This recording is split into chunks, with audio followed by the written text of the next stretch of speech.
To show or hide the airplane mode icon on the status bar in Samsung Galaxy Z Flip 5, open Good Lock, swipe up home screen to access the app screen, and then tap Good Lock.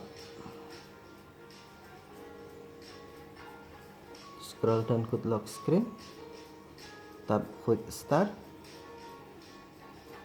and then tap Visibility of indicator icons, and then on airplane mode, tap switch until blue to show or tap switch until gray to hide. Okay. If you tap switch until blue, you can show airplane mode icon when you enable airplane mode and then if you tap switch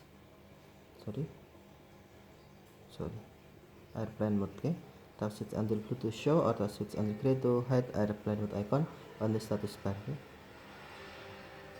Okay, thank you for watching. Have a nice day.